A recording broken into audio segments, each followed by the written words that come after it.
Why do I always have tabs open? Yeah. I see something, I'm like, oh my God, this is exactly how I would wear it. Also different outfits in my mind. I don't find it like challenging or stressful. I genuinely enjoy that process. It's like this constant curation.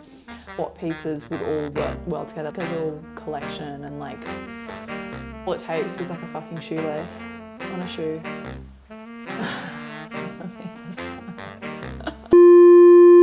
You guys, how is it already the last day of summer? I honestly cannot believe that it is March tomorrow.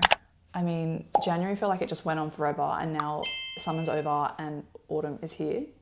It's crazy. Like if you're in the Southern Hemisphere, can you agree with me? Like, do you feel me? I don't know. Anyway, on that note, even though it's kind of sad that summer's going, I'm also very excited because it means new outfit inspiration, new ideas, new pieces. I have got a million tabs open on my computer and I have been wanting to cull them down because they've just been sitting there and my computer's been overheating and like I just need to figure out what's going on. So today's video is going to be my autumn wish list and I think I'm going to focus mainly on just like accessories today because I think trying to do everything in one video I'm going to be crapping on and you're not going to want to watch. You're going to lose interest. But that being said, let's get into it. Let's start with bags. So this first bag I have been eyeing off. It's from St. Agni, if you know that brand. They're an Australian brand and I'm obsessed with it. It's this beautiful woven, rich leather plum bag, shoulder bag. It is amazing. I've seen it in the flesh, I will say, and the quality is stunning. I just think this would be such a good bag for winter. Obviously we've been seeing a lot of red that has been coming through for the past year, 2 years kind of thing. And I can really appreciate that. Like I can appreciate red, but for me, it's not something I'm naturally drawn to. I definitely prefer richer, like earthier tones. I just think, hopefully we can move away from that soon. Cause yeah, it's not my vibe, but this like rich plum burgundy color I'm really into and I think is so suited to like cooler months and especially like obviously the tones get a lot darker in the cooler months and I think it just would be a really nice subtle pop of color that like really complements the tones that you have in winter dressing, autumn dressing. But let me just preface this by saying I am not by any means going out and buying all the pieces that I'm talking about. I am simply just perusing the internet, inspiration, getting ideas for things, and most of the time I'm just like looking at what's out there and then using the pieces that I already have in my wardrobe, in this case my suitcase, to kind of like reappropriate or like restyle them. So take this with a grain of salt. This is just me crapping on about fashion and accessories and things because I love it, but you know, it's lightweight. Moving on, next, another bag, another classic bag from COS. I feel like COS does pretty good accessories. I think they do better ones in the UK, like in Europe, but you know, you take what you can get. So it is the Serif Tote in this really beautiful dark brown mole kind of suede. I really like the simplicity of this. I don't like when bags have a lot of hardware and a lot of bells and whistles. I just like it to be what it is. Functional, nice fabrication, maybe a few interesting details, but I don't need a bag to be like, as I said, over the top. And I think this is like a really good everyday bag. You know, I really like the color, really like the suede, and then it's got like a clasp sort of closure. And I love when bags come with a little pocket thing. It feels like you're getting a little bit extra, which is nice. So it's $400, which, you know, it's a lot, but at the same time, a good leather bag I think is an investment, and $400 at the end of the day for a bag you're going to be using every day is not too bad. Okay, next up, this is for sure just like a pie in the sky, if I had all the money in the world kind of bag. The Terrace bag from the Row, which is 3,000, I'm pretty sure this is 3,000 US dollars, or maybe it's Australian dollars, I'm not sure. But as you can see, it's sold out. I don't know if any of you follow Lizzie Hadfield, but I saw her using this bag and just thought it was so chic and just like really simple and elegant. And I love the way they've styled it here, just with like a black shirt, black pants. I think it's very understated and I love it. But for $3,000, $3,000 plus dollars, no thank you. Moving on. Next, we are moving into shoes. My love affair with shoes will never end. I would say if I had to pick one accessory that I'm obsessed with the most, it would be shoes. I don't know if any of you have seen the movie In Her Shoes with Toni Collette and Cameron Diaz. The sister, played by Toni Collette, doesn't really like shop that much, but the one thing she does shop is shoes. And she says, I just love them because they always fit. Clothes never look any good. Food just makes me fatter. Shoes always fit. And it's so true. I fucking relate to her so hardcore in that moment. I love shoes. I think they are the best. They can seriously make or break an outfit. Anyway, coming back to it, I am on the Soeur website, which is a French brand. And I love these shoes. They're giving like La Mer, I would say, and they're really beautiful, chocolatey, they almost look slightly burgundy toned, cross between a loafer and a ballet flat. And I love when shoes like that come up really high. Archie. I love when shoes like that come up really high on the foot. Love the little loop tab at the back as well. I think very simple, but very elegant and would be very flattering on your feet. But again, $630, probably just like a wish list item that's going to remain. Now, a bit more affordable, a lot more affordable, from Massimo Dutti is a similar pair in black, which I really like. They don't look as hard as the other ones. They look a lot softer, like they'd be a bit more like malleable and like mold to your foot. And I do think black is, you can't go wrong with a black sort of shoe like this. Love the tan interior. And 99 euros, I don't know what that is in Australian dollars, like 180, maybe nearly $200. I would pay that. The only thing I don't like about these is I don't like the super rounded toe. I would prefer if they were slightly more squared off, just a little bit. But I think these would be a really good piece for autumn and winter. The thing I love about autumn is like it's such a transitional period where you can still get away with wearing open toe shoes, which I love. Love a good sandal, love a good thong, aka flip-flop if you're from the Northern Hemisphere. I love being able to wear that with like a really big coat or like pants and a big jacket.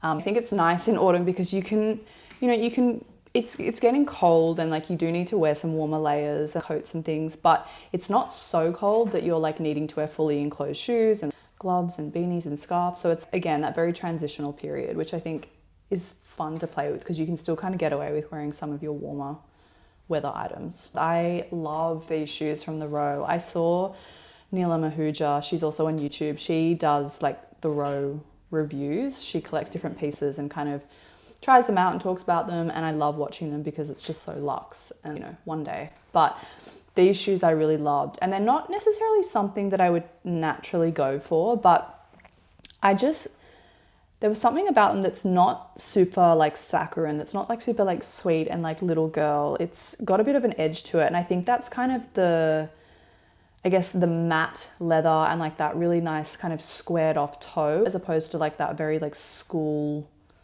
shoe that's a bit more rounded.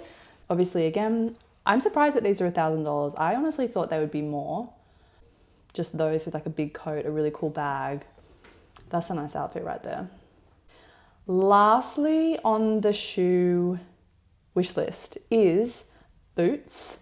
These boots from COS slay. I am obsessed with them, and I'm not gonna lie, I did buy them.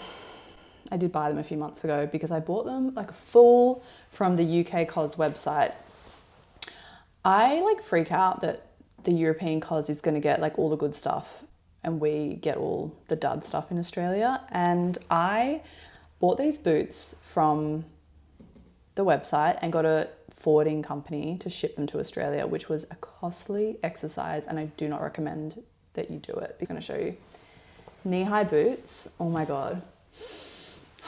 Does anyone else love the smell of leather as much as I do? It's like the smell of a good book. These, I'm so happy with them. I love the square toe, like such a good shape. Love the stacked heel, not too high where it's gonna fuck up your back. And I love that they're actually quite wide. They don't like hug your calf. There's a bit of room around the calf, which makes for quite an interesting shape. Am I glad I got these? 100%. They're so good. I cannot wait to wear these.